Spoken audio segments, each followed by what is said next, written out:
In the early hours before sunrise, on a stretch of land defined by sand, wells, and low ridges, an army stood facing a force it did not consider an army at all. One side numbered close to 1,000 men. They were confident, armed, and experienced. Many had fought before.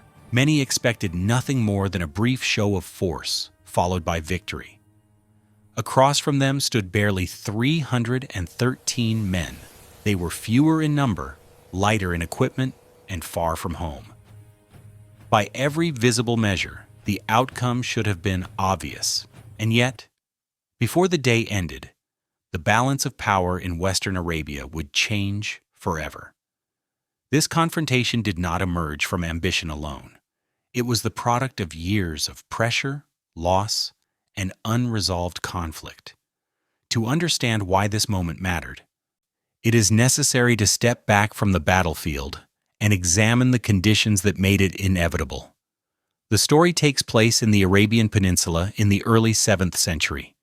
This region was not ruled by a single empire. Authority was fragmented, shaped by tribes, trade networks, and long-standing alliances. Mecca stood at the center of this world. It was not only a religious hub, but also a commercial one. Caravans moved through it, carrying goods between Yemen, the Levant, and beyond. Control of trade meant influence. Influence meant survival. The Quraysh tribe dominated Mecca. Their power rested on wealth, lineage, and their custodianship of the Kaaba. Stability benefited them. Any disruption to the social and religious order threatened their position. When a new religious movement emerged from within Mecca itself, calling for a fundamental change in belief, loyalty, and authority, the response was immediate and severe. Those who followed the new message faced growing persecution. Economic pressure was applied. Social ties were broken. Physical harm became common. Over time, remaining in Mecca became impossible. In 622 CE, the followers of Muhammad migrated north to Yathrib, later known as Medina.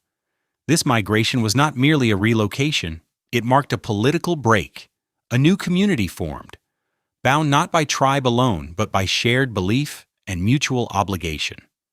For the Quraysh, this development was unacceptable. The departure of the Muslims did not end the conflict, it relocated it. From Medina, the new community began to assert itself.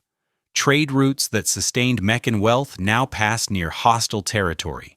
Old protections no longer applied. The balance of security shifted.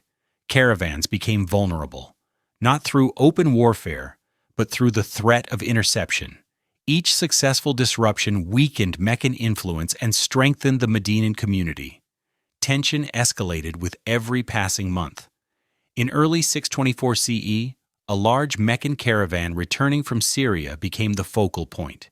It carried significant wealth and was led by Abu Sufyan, an experienced leader who understood the stakes. News reached Medina that the caravan would pass nearby. A small force was assembled to intercept it. This was not planned as a pitched battle. It was intended as a limited operation against commerce, not an engagement with an army. The force that set out from Medina reflected this intention. Only a few hundred men joined. Equipment was limited. Some rode camels, sharing mounts. Many carried only light weapons. There was no expectation of facing a full Meccan force. There was no plan for large-scale combat. Abu Sufyan, however, was cautious. As the caravan approached danger, he altered its route and sent a messenger south to Mecca. The message was clear. The caravan was threatened. Assistance was required. The response was swift.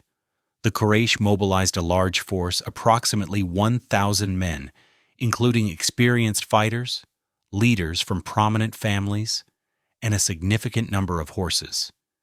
This was not merely a rescue mission. It was an opportunity to confront the Medinan community directly, to demonstrate strength, to end the challenge before it grew further. As the Meccan army marched north, confidence was high. They were better equipped.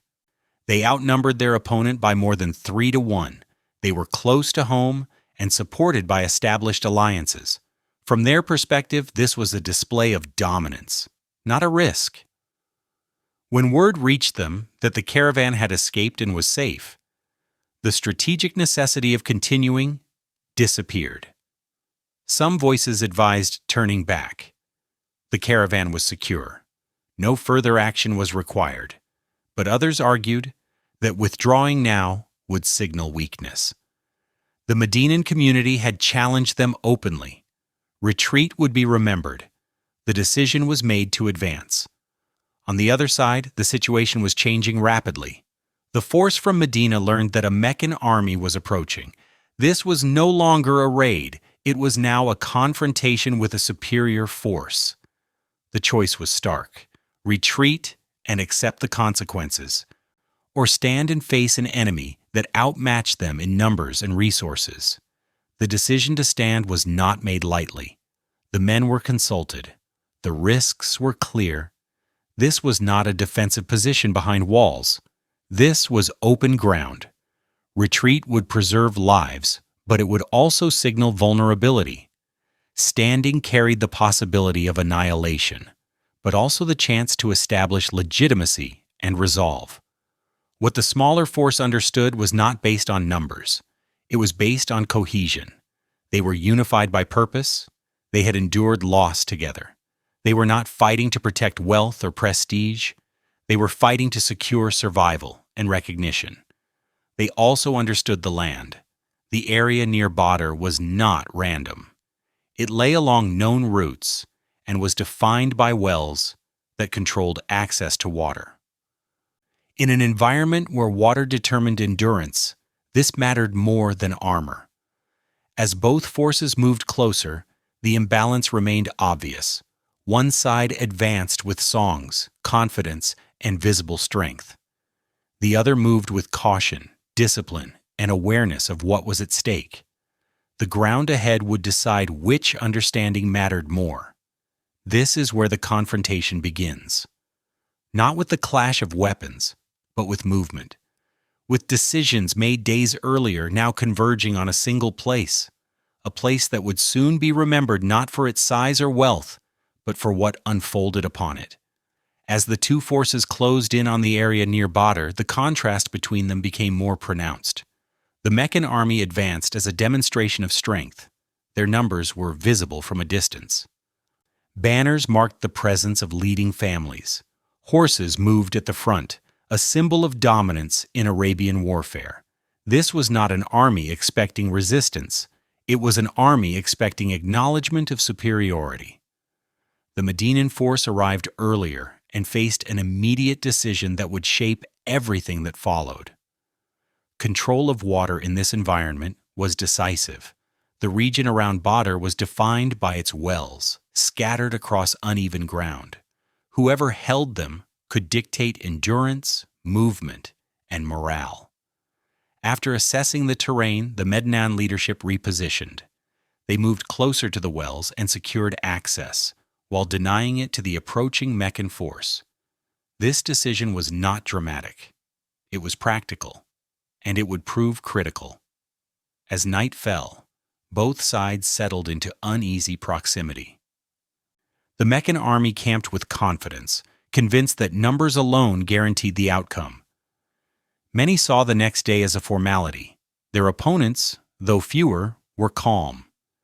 They had prepared as best they could. They organized their lines. They rested where possible. They understood that if the coming hours were mishandled, there would be no second chance. At dawn, the field revealed its shape. Low ground broken by sand and stones. Limited visibility beyond short distances. No room for maneuver on a grand scale. This was not a battlefield that rewarded mass movement or cavalry charges. It favored cohesion and control. The Meccan army formed with numerical superiority, but their formation reflected assumption rather than caution. Confidence shaped their posture. The Medinan force formed more tightly. Every man knew his position. There was no excess, no reserve to waste. Each movement had to matter. The initial phase followed the customs of the time. Individual engagements occurred at the front. These encounters were brief but symbolic. They established that the smaller force was not retreating. That alone carried weight. What followed, however, moved beyond formality. As full engagement began, the imbalance in numbers became apparent. The Meccan army pressed forward, expecting resistance to collapse under pressure. Instead, they encountered a line that held. The Medinan fighters did not advance recklessly. They did not pursue beyond their formation.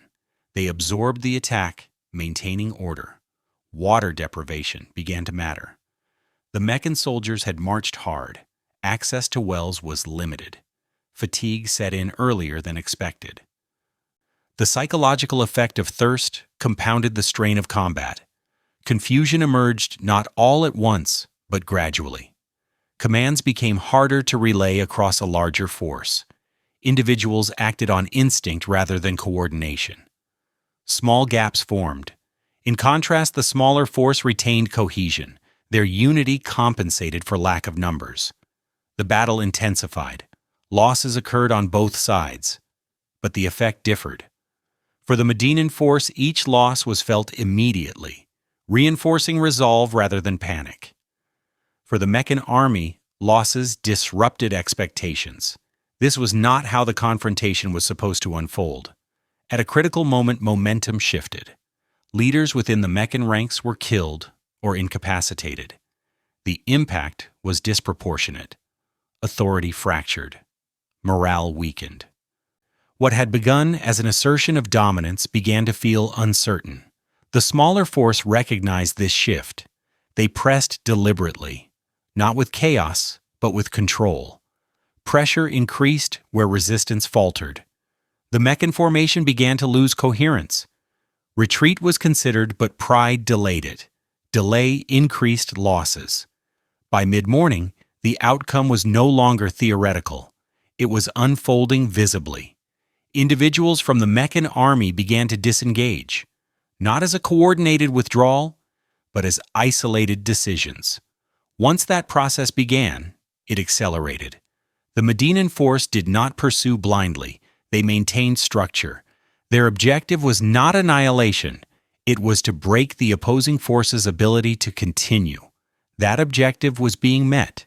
Eventually, retreat became unavoidable. What remained of the Meccan army withdrew from the field. Equipment was left behind. Wounded were abandoned. The confidence that had accompanied the march north did not return with them. Silence followed. The field, moments earlier filled with movement and noise, settled. The smaller force remained, processing what had occurred. This was not celebration, it was realization. Against expectation, against numerical logic, they had held. The immediate consequences were clear. Prisoners were taken. Losses were counted. The dead were acknowledged. But the larger impact extended beyond the field. Word of the outcome spread rapidly. In a society built on reputation and perceived strength, the implications were profound. A force that was expected to submit had instead prevailed. The balance of intimidation shifted. For the Medinan community, this was validation, not merely of military capability, but of cohesion and discipline. For the Quraysh, it was a shock. Their assumption of uncontested dominance had been challenged publicly. In the aftermath of the fighting, the field near Badr did not immediately become a place of triumph. It became a place of accounting. The smaller force assessed who remained, who was wounded, and who had been lost. The scale of what had occurred was still settling in. They had not set out to fight a full army. They had not prepared for a decisive battle. Yet the result was undeniable. The prisoners taken were treated according to decisions made collectively. This alone marked a departure from prevailing customs. Ransom was considered. Release was negotiated. The outcome was not driven by vengeance, but by practical necessity and long-term consequence. These choices would be remembered alongside the battle itself. The Meccan retreat did not erase the damage.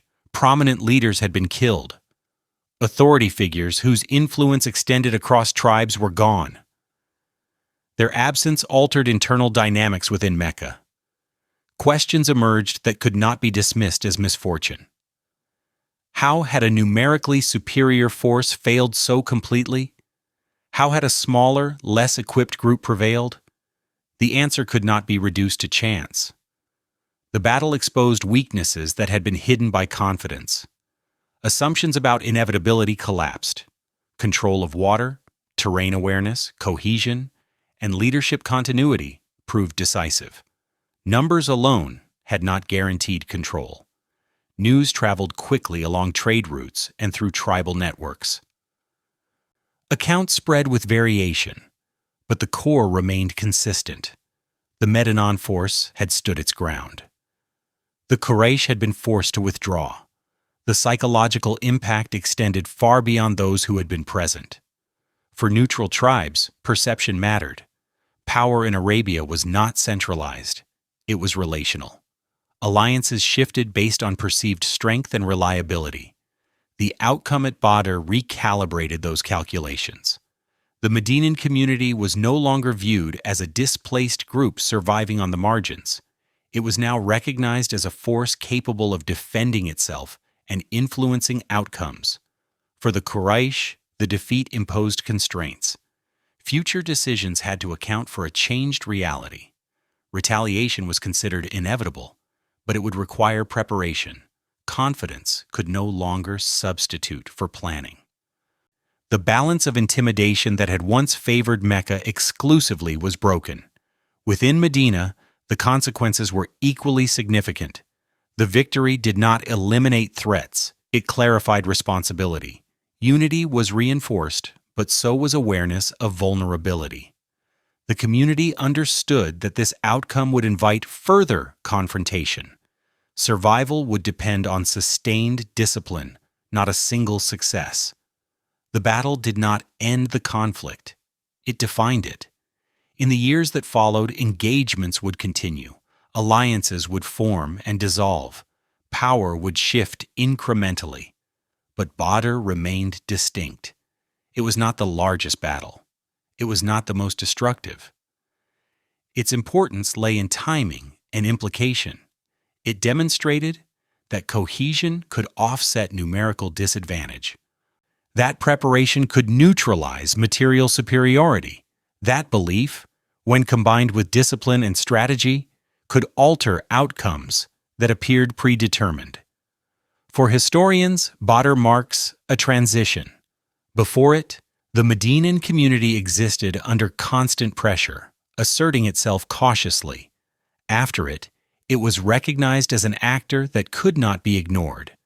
This recognition reshaped negotiations, conflicts, and alignments across the region. The battlefield itself returned to stillness. The wells continued to serve travelers. The land did not change. What changed was memory. Stories of the confrontation were repeated, refined, and preserved, not as legend detached from reality, but as a reference point for understanding power and resolve. Centuries later, the battle is still studied not because of spectacle, but because of clarity. It illustrates how imbalance does not always determine outcome, how context shapes conflict, how decisions made before weapons are raised often decide what follows. The Battle of Badr did not hinge on overwhelming force.